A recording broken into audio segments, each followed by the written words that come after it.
جبکہ اس کے بعد 7 سال تک قحط پڑنا تھا۔ ساقی یہ تعبیر لے کر فوراً بادشاہ کی خدمت میں حاضر ہوا اور اسے ان خوابوں کی تعبیر بتائی۔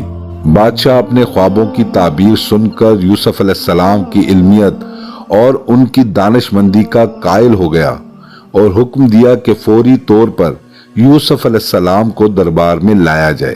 ساقی اسی وقت یوسف علیہ السلام کے پاس زندان میں آیا اور انہیں بتایا کہ بادشاہ ان سے ملنے کا مشتاق ہے۔ تاہم یوسف علیہ السلام نے زندان سے نکلنے سے انکار کر دیا اور کہا کہ بادشاہ سے جا کر کہو اس واقعے کی تحقیق کی جائے جس میں خواتین نے اپنے ہاتھ کاٹ دیے تھے۔ پہلے یہ بات ثابت ہونا چاہیے کہ ان خواتین نے کیا مکاریاں کی تھیں اور میرا رب تو ان کی مکاریوں سے خوب واقف ہے۔ بادشاہ نے جب اس پورے واقعے کی تحقیق کی تو زلیخا نے سارا سچ اگل دیا۔ اس نے کہا کہ اس پورے معاملے میں یوسف علیہ السلام بے گناہ ہیں، سارا قصور میرا ہے۔ اس کا یہ بھی کہنا تھا کہ میں نے ہی یوسف علیہ السلام کو پھسلانا چاہا مگر وہ پاک دامنی پر قائم رہے۔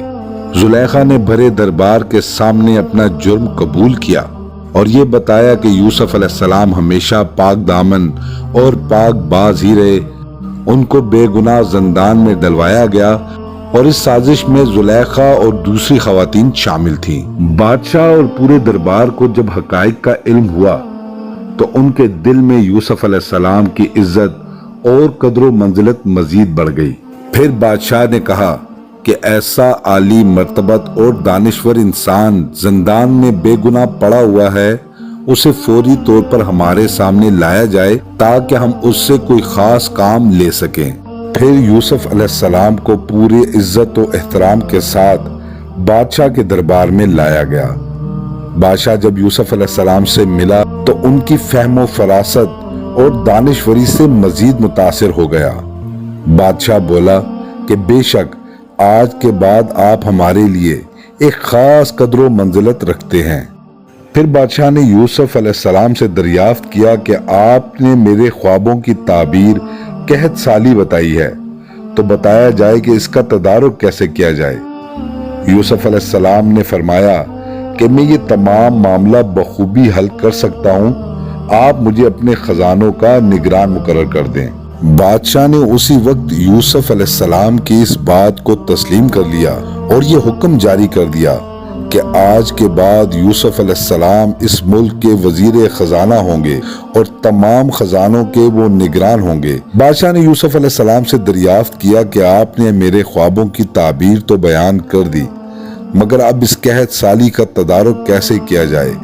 یوسف علیہ السلام نے فرمایا کہ اگر حکمت کے ساتھ چلا جائے تو اس طوفان کا سامنا کیا جا سکتا ہے۔ انہوں نے بادشاہ کو مشورہ دیا کہ پورے مصر میں یہ اعلان کر دیا جائے کہ اگلے 7 سال تک کسان خوب غلہ اگائیں اور اس میں بقدر ضرورت استعمال کریں، باقی تمام غلہ حکومتی گوداموں میں جمع کروا دیا جائے تاکہ قحط کے دوران اسے استعمال کیا جائے اور لوگوں کو ہلاکت سے بچایا جا سکے۔ بادشاہ نے جب یہ تجویز سنی تو وہ بڑا حیران ہوا اور اس نے کہا کہ اتنا بڑا کام کرنے کا اہل اس پورے مصر میں کون ہو سکتا ہے؟ جس پر یوسف علیہ السلام نے فرمایا کہ یہ امر میرے حوالے کر دیں، میں اس کو خوب اچھے طریقے سے ادا کروں گا۔ بادشاہ نے بخوشی یہ کام آپ کے حوالے کر دیا۔ یوں یوسف علیہ السلام بادشاہ کے مشیر خاص اور وزیر خزانہ کے عہدے پر منتقل ہو گئے۔ اسی دوران عزیز مصر کا انتقال ہوا تو بادشاہ نے آپ کو عزیز مصر کا عہدہ بھی تفویض کر دیا۔ پھر یوسف علیہ السلام نے مصر کے مختلف حصوں میں بڑے بڑے گودام تعمیر کروائے اور وہاں غلہ جمع کرنا شروع کر دیا۔ 7 سال میں کسانوں نے خوب غلہ اگایا مگر بقدر ضرورت اپنے پاس رکھا اور باقی سب کا سب انہی گوداموں میں جمع کروا دیا۔ 7 سال کے بعد یوسف علیہ السلام کی تعبیر کے مطابق مصر اور اس کے ارد گرد کے ممالک میں شدید قحط پڑا۔ قحط اتنا شدید تھا کہ مالدار لوگ بھی غریب ہو گئے۔ انہوں نے اپنا مال و متاع بیچ کر غلہ حاصل کیا اور اپنے پیٹ کی آگ بجھاتے رہے۔ تاہم یوسف علیہ السلام نے غربا اور مساکین کو مفت غلہ فراہم کیا حتیٰ کہ وہ اپنے حصے کا غلہ بھی غریبوں میں تقسیم کر دیتے۔ پھر ایک وقت ایسا آیا کہ وہ یوسف علیہ السلام جو مصر میں ایک غلام کی حیثیت سے فروخت ہوئے تھے، وہ تمام مردم مصر کے مالک و مختار بن گئے اور تمام لوگ ان کی غلامی میں آ کر غلہ حاصل کرنے لگے۔ جب قحط کا عالم شدید ہو گیا اور ارد گرد کے ممالک بھی اس سے شدید متاثر ہوئے، تو لوگوں کو یہ معلوم ہوا کہ مصر میں غلہ مل رہا ہے، تو قافلوں کے قافلے مصر کی جانب رواں دواں ہو گئے۔ یوسف علیہ السلام کے بھائیوں کو بھی اس صورتحال کا علم ہوا، تو انہوں نے اپنے والد حضرت یعقوب علیہ السلام سے مصر جانے کی اجازت مانگی۔ یعقوب علیہ السلام نے انہیں جانے کی اجازت دے دی اور وہ غلہ لینے کے لیے مصر کی جانب روانہ ہو گئے۔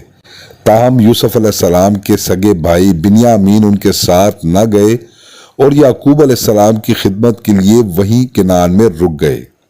ناظرین، قصہ یوسف کا چوتھا حصہ آپ کی خدمت میں پیش کیا گیا۔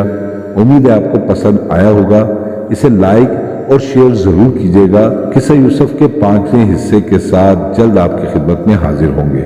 شکریہ۔